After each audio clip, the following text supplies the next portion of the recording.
Good morning. I waited until I got closer to the YWAM base to share with you this morning.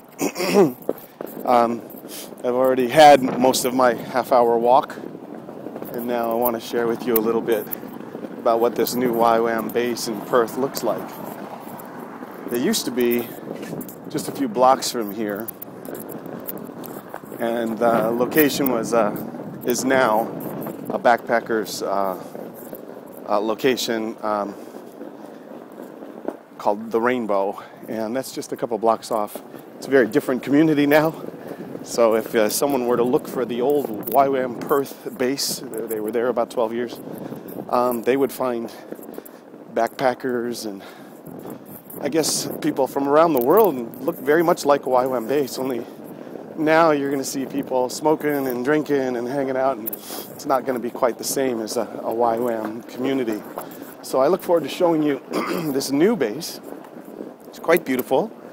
But before we get there, I've got another block or so to walk. I want to recap yesterday.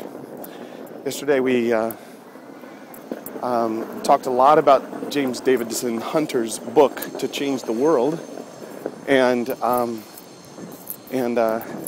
in relation to our calling to make disciples of nations. Of course, I was in that breakout group yesterday also, trying to hone the text of what we want to say when we say make disciples of nations.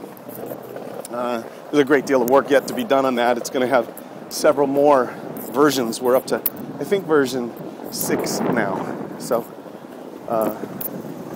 we'll just keep going until we're all pretty convinced that it's clear, communicates across cultures, it's inspiring, it's true, it's true to the Word of God and to the calling of God on His people, not just YWAM.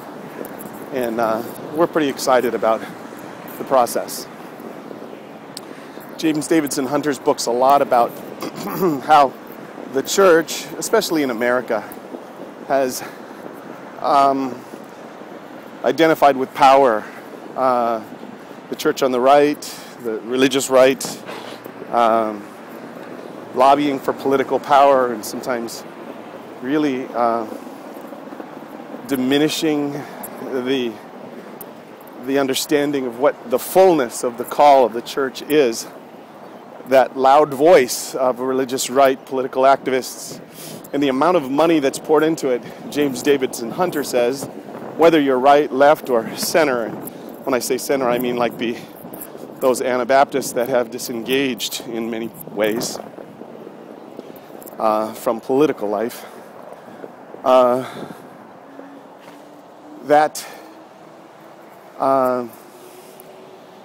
identifying with power has diminished our understanding, our sense of calling, and our reputation, I guess, is part of it, but it's also just our effectiveness. We have devoted a great deal of time and money over the years to these activities, political activities, and in some ways it's shaped our identity, and it's not been necessarily good. So he proposes a new approach, that is faithful presence, and that we would enter into the common of the city, the common square, the community, and be there a lot quieter, listening and being faithful in that setting. And in that setting, we can represent Jesus, His mission, and the calling of God on the church in a much more effective way. So here is YWAM Perth. This is their new building, and can you see that? It's a beautiful building, rather large. Here's the entryway, and I'll walk you in, and then we'll sign off, because I'm not going to talk inside that much.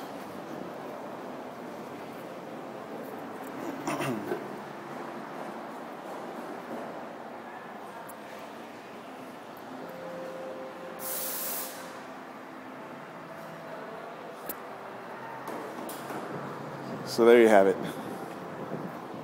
the new YWAM Perth base. It's beautiful. There's also buildings across the street in the back where we're meeting for our gatherings for the think tank. We're entering day 4.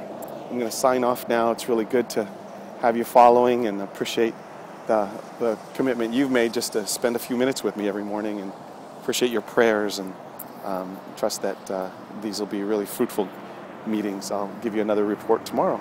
Thanks very much. Bye.